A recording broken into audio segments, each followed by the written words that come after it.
Hi everyone, we've got Matt and Woody here. Today we're going to do, as promised, our test on some mini drivers. Matt's got in his hand there the Taylormade R7 Quad, and I've got the Titleist GT280. We're going to try them with the shafts that we would normally use in these clubs. For me, that's a Ventus Blue. Matt, that's a Graphite Design 280 VF. Matt, you're up first. Let's do it. Here we go. Alrighty, here we go.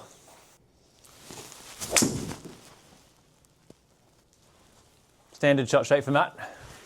Yes, that is a standard shot shape for Matt, unfortunately. So the first one we're trying here is the Taylormade. First impressions, putting it down on the ground. How does it look? How does it feel? Yeah, it definitely gives you more confidence around the club and when you're looking down at the head. It's just a bigger position than a three wood. Yep. You know, that wasn't probably the cleanest shot that I hit, but you know, it still carried, you know, what, 224 yards. So that's pretty good outcome, I think, for your mid-handicap golfer where, you know, with not a great connection you're getting. It's not too far off line either. That'd be in play. Yeah. So that's pretty forgiving in my eyes for first hit where there's not really much of a warm up. Yeah, let's go. Yep.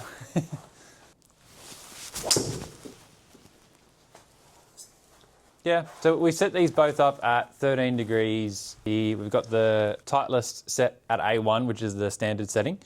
They do make a 13 or 13.5 head with this one. We've got the 11.5 set higher, which shuts the face a little bit more on this one. But we just wanted to compare apples to apples. So that was a better strike. Felt it. Yeah, yeah. So still getting plenty of height on there, but that's your normal ball flight anyway. Yeah. Now let's hit one or two off the deck if we can. Pretty good strike again. Yeah, it's a bit unusual looking down at it because it's a bigger head and you're kind of looking at it going, it's not as flat to the ball as what maybe a 3 would be. And I would because take that all day long. Absolutely, and you're hitting down on that one being off the ground a bit more, so it did spin a bit more for you in this instance, but overall it's still in play. Yeah, I mean, and look, spin is my Achilles heel at the moment, but as long as it's in play for me, that's a win. Definitely a bit fat, but it'll be interesting to see where this goes. Yeah, bit heavy, but took the spin off it. Yeah, and, exactly right. I mean, if you're getting 200 play. yards out of a heavy shot, then that's a win. Yeah, absolutely. So would you, off the deck, standing over that, would you feel more comfortable over that or a 3 wood? Again, look, it comes down to personal preference. I think you get more confidence looking down at this. If you start striping it, I think a 3 wood you'd go, you know, it just looks a bit cleaner addressing the ball. Yeah. But overall, you certainly couldn't fall carrying this in the bag when you're getting outcomes like that, especially when the hit or the strike point wasn't as clean the whole way through. Yeah, I think that's a good use case for it, right? Yeah. Absolutely. Nice. All right, let's switch it over. All right, so next up we got the Titleist with Matt's same shaft. So both of these are built to be playing at just over 43 inches. So as a standard, they sit around 43.5. So just a touch short, but yeah, and you said straight away this looks nice? Yeah, it looks nice. It feels a bit nicer in hand. I think just the Titleist head looks a bit sleeker, to be honest. But yeah, Titleist are pretty good at developing clubs that give you that confidence. Let's see it. Bit bottomy, but yeah, we'll give you a pass. Not as forgiving as the Taylormade straight off the bat. So far, not so far. Yeah, definitely doesn't give you the same level of forgiveness. I think you're a Taylormade man, Matt. Yeah. And it's actually really interesting because I think when we went through woods initially in my bag, Titleist wasn't my friend either. No. Whereas some people swear by it and love them. Yeah. You know, let's do one more and then that'll give us a good indication. Yeah. Yeah. Marginally better, but Taylormade is definitely our winner. Distance-wise, forgiveness-wise. Yeah, and the Taylormade head was set up a bit more closed because we had to set that up a little bit higher, but they were both at the same loft, right? And that was a more important thing for the test, was having them both at the same loft so we got comparable spin numbers and stuff like that.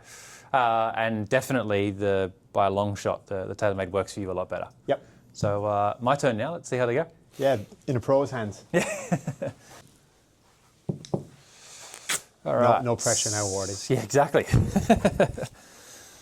Okay, so I'm going the Taylormade first as well. So the shaft I'm using here is the Ventus Blue 8X. Same as Matt, no warm up. I think that's fair.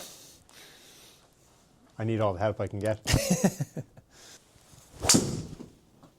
So that's what a good golf shot looks like. That felt pretty good. I didn't strike it amazing, but the results there, which is great. Yeah, distance-wise, shape-wise, you couldn't argue with that, that's No. for sure.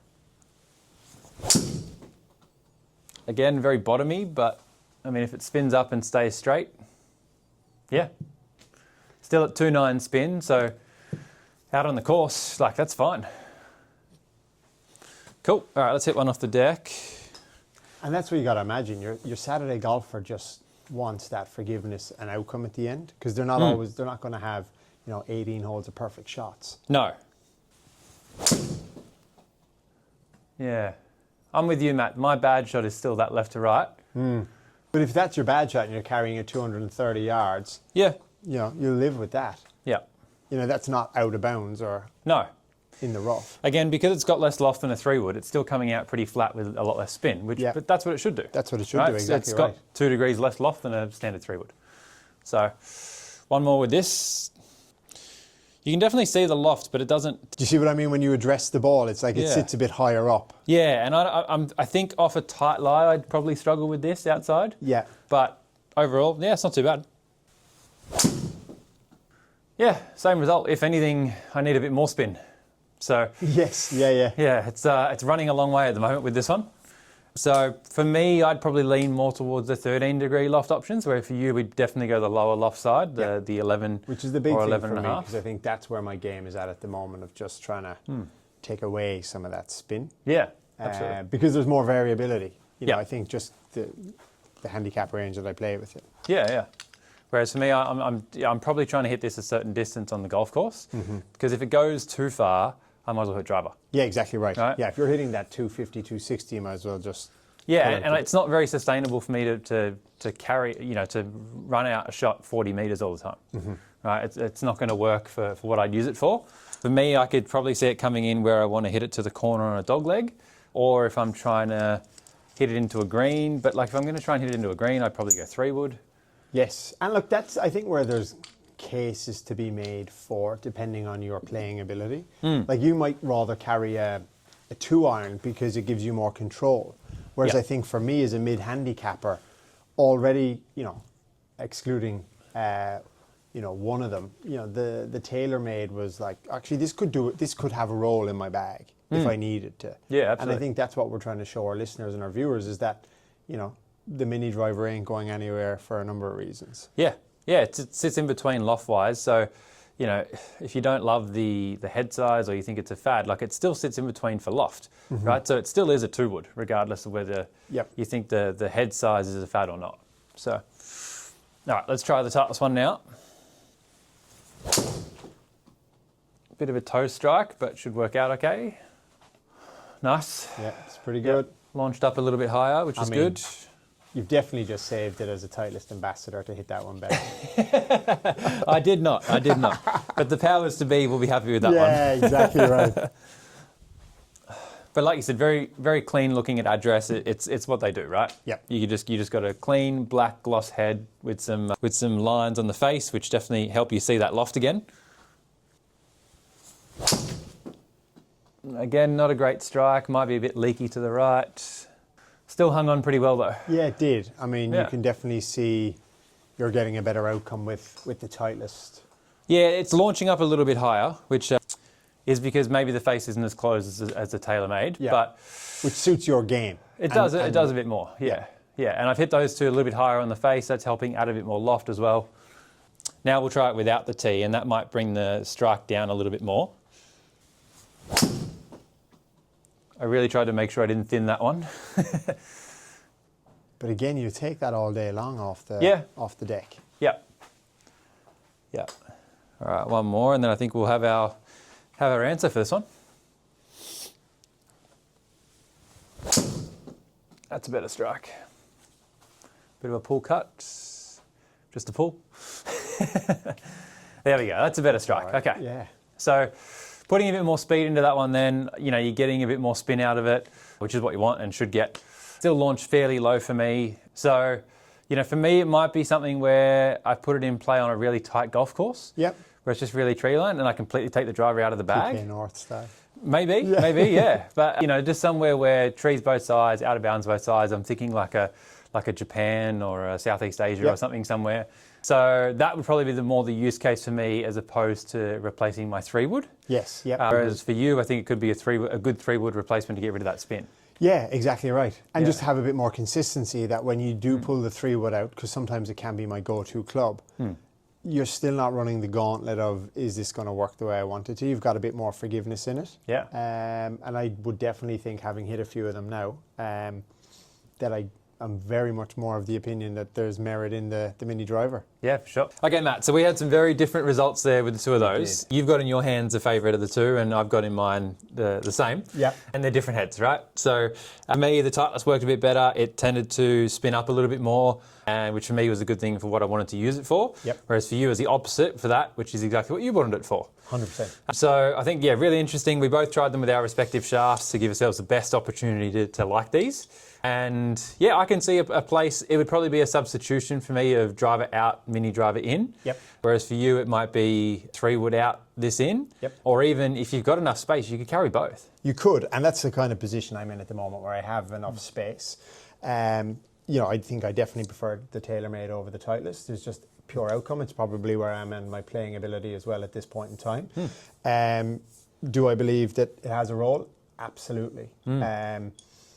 It probably does replace the 3-wood for me. I think it's probably more of a luxury for you where you go, okay, I'm playing this course. Yeah. Do I put this in and substitute it instead of another club? Yeah, for sure. And I think that's, horses for courses for people. Yeah. And with that one as well, we could spend a little bit more time dialing it in. We got the 4 weights there. We haven't chatted about that yet. Yep. Being able to move those around for the draw bias that we were trying to get for you. So we could definitely do a little bit more with that head as well, that I think we could really dial it in. Yep. And like I said, we've set that up higher at the moment. So for you, I'd get it back down to that stated loft at 11 and a half. Take some of the loft Yeah, out of get it back down, get those weights in the heel, change that setting to even a more upright setting in the hosel. I think if we do those 3 things, combine it with get your shaft in there, get the grip that you're comfortable with, swing weight it properly, you could build something really cool for you, I think. Yeah, I think you get a really good outcome then as well, you're getting a very functional club. And that goes back to what we said last time about getting them fitted properly, right? There's no way that if you just walk in off the shelf and go 11 and a half, 13 and a half, pick one, zero chance of it working. No, 100%. Yeah. And I'm willing to take all the help I can get to go to, low double digits at this stage. Whereas, as you said, I think, if you're playing off that, low single digits or even scratch, you're probably having to trade something off, and it's, being aware of that and going, well, actually, am I being able to get more control with a low iron? I still know plenty of scratch golfers who struggle with driver, right? Yeah. So there could be a lot of those who really see this as a benefit as well, and especially if they're club golfers who are playing their course that they know week in and week out. Yeah, and they've got these scenarios where they're like, yeah, this would be perfect. Yeah, well, my mind's already running of my weekend course, which one, use it on this hole, use it on that hole. Yeah. And then you go, all of a sudden, if you've got that confidence playing the hole, I generally find, because I'm that kind of player, you get a better outcome. Whereas there's nothing worse when you get on that tee box and you're dreading it and you're like, this is not going to be my friend. Yeah. Golf ain't the sport to have those thoughts. Yeah. Well, we'll recap it, just to finish it off on the pod next week. But fun to hit some shots, Matt. And, as always. I'll see you when we record. Yeah, thanks, Wardy.